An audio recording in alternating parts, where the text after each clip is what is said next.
Sometimes we are not sure whether we need rain or we need water. And I think the question is, we need water.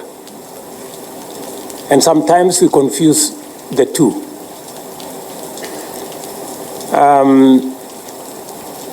Kenya, for example, is 80% arid and semi-arid. Therefore, we don't have much of rain. But I bet you we have enough water. And so we have decided as a country that we need to make sure that our water towers, our wetlands are protected so that we can use them to collect, harvest, store enough water to assist us manage our food security requirements. And it is the reason why we made a conscious decision that we are going to plant 15 billion trees to protect our wetlands and to protect our water towers. Accompanying the restoration of our water towers and wetlands is the subject of soil health. Of course, as you are aware, degraded lands leads to soil erosion, leads to soil degradation, and therefore restoring these wetlands and water towers also speaks to soil health. In the first 1 year, we are planting 500 million trees, and we are nurturing 1 billion seedlings for the next year. The next item is water harvesting.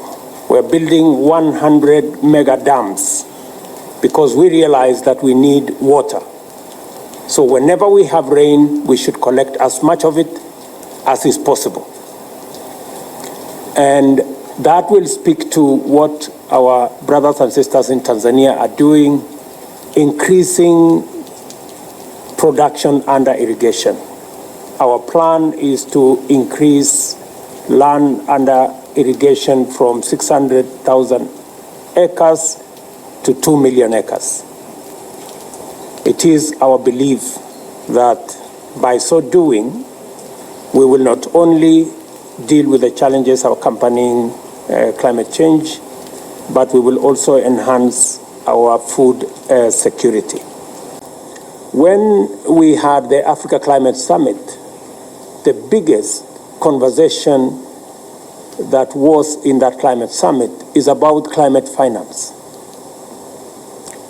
And it comes in different ways. Many of our economies, many of our countries are struggling because of the effects of climate change. Many countries are spending more mitigating the effects of climate change, whether it is drought, whether it is floods, whether it is mudslides. We're spending more money managing the effects of climate change than on health or food security. And to be able to manage the balance between what you are spending on climate change and what you are spending on social service, it is necessary for us to work on climate financing. How do we reform the international financial architecture that was fashioned before the advent of climate change? If you are going to use the same instruments that we have used, the same financial instruments that we have used,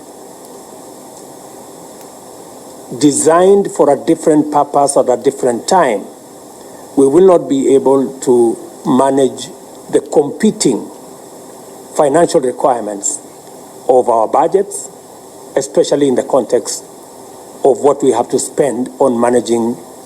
It is true that you cannot allow the illegal, unfettered use of forest resources if you indeed want to grow your forest cover. And fortunately for us, many of the forest areas are in our water towers. So as you are aware, we are fencing off Aberdares, we are fencing off Mount Kenya. We're now in the process of putting a fence in Mau, and we have a whole program of making sure that we protect our forest areas by fencing as a measure against illegal logging. And to achieve that, we just authorized additional forest rangers. 1,500 forest rangers have just graduated to make sure that we have adequate human capital to protect the forest cover that we have. We are also increasing the number of those joining our National Youth Service. You heard me announce last month that we are going to increase our enrollment into the National Youth Service, and we are going to convert some of them into the Green Army that is going to engage in making sure that we don't just plant trees, but we grow trees. Many times it's easy to plant, but it is difficult to see them through maturity. So we are adopting this process as a mechanism of ensuring that our commitment to planting 15,000 trees is not about planting, it's about growing 15 billion trees. And as we grow the 15 billion, we must protect what we already have.